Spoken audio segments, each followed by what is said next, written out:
Good afternoon, all protocols observed. I would like to welcome you all, women entrepreneurs, community leaders, change makers, innovators, world leaders, and professionals, to this auspicious occasion, the Women Entrepreneurship Day Summit 2021. Firstly, I'd like to thank Angela McCurry for inviting me to speak on this platform. She is my fellow colleague and governor at the Business Economic and Empowerment Forum. And she also currently sits as the country ambassador for the Women Entrepreneurship Day organization. My name is Lindiwe Mahlahla, and I am the Treasurer and Agriculture Governor for Business Economic and Empowerment Forum and the former Vice President of Zimbabwe Miners Federation. I am a Zimbabwean entrepreneur who has vested interests in chrome mining, manufacturing, and agriculture. And today I will be discussing agriculture in Zimbabwe in the African context. In Africa, women are primarily the link between production, consumption, and nutrition management for families and children. Women have become more responsible for agriculture production in Africa.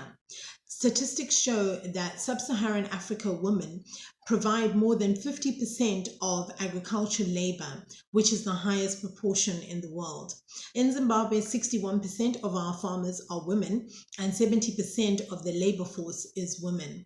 World over, 80% of the agricultural production is done by small-scale smallholder farmers, and the female share of the agricultural labor is the highest in the world. From farm to fork, the agricultural value chain involves many actors. In the process of adding value to the product, the actors primarily are input providers, farmers, aggregators, processors, logistic providers, wholesalers, retailers, and consumers. To date, out of all these players, it is mostly the farmers who continue to be excluded from access to credit and loans.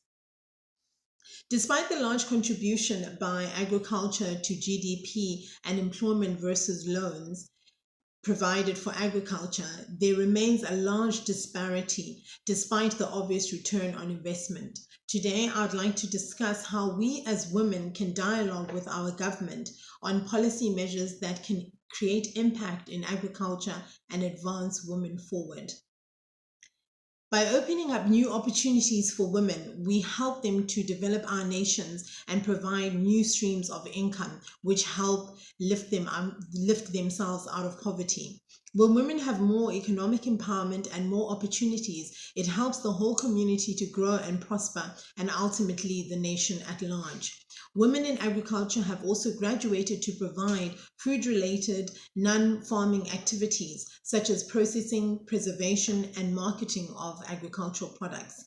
They are responsible for storage, transportation, distribution, and development of local markets. Despite the importance of their roles, women farmers are not involved by policymakers and funding sources in decisions regarding development programs and policies.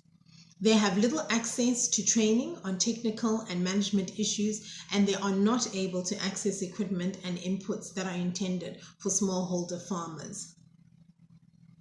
I wish to commend Zimbabwe on its efforts, as it has taken various active steps to promote farmers in general, including women in agriculture. However, we find that we still need to push more reforms to further women empowerment in this area and in this sector.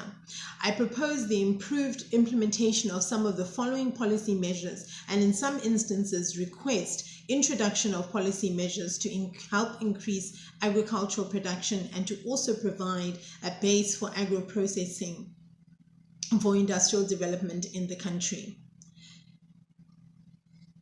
To increase access to water, the government of Zimbabwe has actively been working on reparation and construction of dams, and has launched a facility to construct boreholes across the country.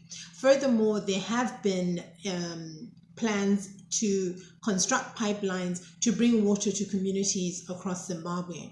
I'm requesting that some of the boreholes that are constructed near irrigation schemes across the country May cultivation areas that are singled out for the use of women, may some of them be singled out for use by women groups only within the irrigation schemes, and that contract growing opportunities are presented to the rural communities to empower them. Women are requesting that government initiate a program to specifically train women groups to fund startups to increase local production of high-yielding varieties of seed, organic fertilizers, and pesticides within the economy, especially for food grains. Land reform measures that allow women quotas within the provinces for farm allocations to increase land ownership among women farmers is also a big request. While we applaud the efforts of AgriBank and Empower Bank, who have loans structured towards women, expansion of institutional credit facilities to farmers still needs further expansion within the country.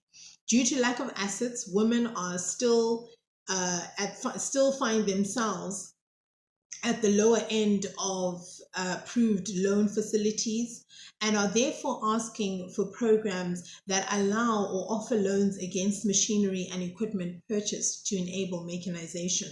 I implore banks and government to explore the prospect of partnering with value chain partners like agro dealers, aggregators, etc., for pre-screening disbursement of loans and collection of payments. Also to look into developing risk-sharing arrangements for where value chain actors and financial actors structure formally legally binding risk-sharing joint financing agreements with strong controls. Traders should not be allowed to charge exploitive interest rates to farmers. More regional rural banks need to be set up to be able to deal specifically with the needs of the farmers and their agricultural credit needs. Alternatively, setting up women's savings and loans groups so that women can build up good financial records and apply for loans from banks to build up their businesses is an option. Women are requesting that more horticultural programs be availed that allow for various inputs to be supplied to farmers below the level that would prevail in the open market, and that a specific percentage within these programs are targeted at women farmers. Women are requesting for the implementation of a more targeted distribution system that takes into consideration proper dispersal of inputs according to farming regions and allows for a quota to be distributed to women in the different communities. Better monitoring of the delivery system needs to be done as we continue to see our male counterparts gaining specifically from these distributions from government. We also request that government allows for women to participate in the national livestock breeding strategy to help meet the requirement of milk, meat, eggs, and livestock products, and to enhance the role of draft animals as a source of energy for rural operations. Women remain at the token end rather than the equal participant in these programs.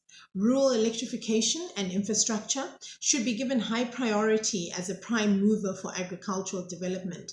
Adaptation of the use of new and renewable sources of energy for irrigation and other agricultural purposes should also be encouraged. Government should allow for payable solar rural projects to be implemented in communities. This will allow for affordable solar purchasing in rural areas. The duty on materials such as farm machinery and implements and fertilizers used as inputs in agricultural production have been waived, but equally important to look into reviewing is the waiver equally important is to look into reviewing the waiver to include post-harvest stage and processing equipment to boost agro-processing activities. More action should be taken to provide package insurance policies for farmers, from sowing of crops to post-harvest operations, including market fluctuations in prices of agricultural produce. Improved relations and dialogue between government and women farmers regarding taxation should be initiated and broadened. Government should continue to give tax breaks for new investments by domestic companies and those making capital expenditures on new factories, machinery, and improvements. Clear communication on what equipment is fully tax deductible is required, and government waivers on import taxes and surtaxes on capital equipment. More progress in improving the business environment by reducing regulatory costs should be analyzed. Policy consistency and corruption within institutions needs address, particularly with respect to agricultural land disbursement. We continue to advocate for greater export market access, particularly small livestock goat markets. Market involvement is key. Involving women in the sale of produce at market gives them more financial independence and a better idea of market prices so they can adapt their farming businesses accordingly. Women farmers also seek government assistance to secure farming certifications to enable them to participate in export activities. Lastly, we ask that all facilitators who are running training sessions schedule them at times that women can attend, and also to be mindful of the fact that child minding facilities should be on offer, as most women are not able to listen attentively to the training because they're worrying about minors. We are looking for government to support women with agricultural projects as well that can be run from their homes, as this is an area that needs to be explored further, such as beekeeping activities. I believe that if these policy implementations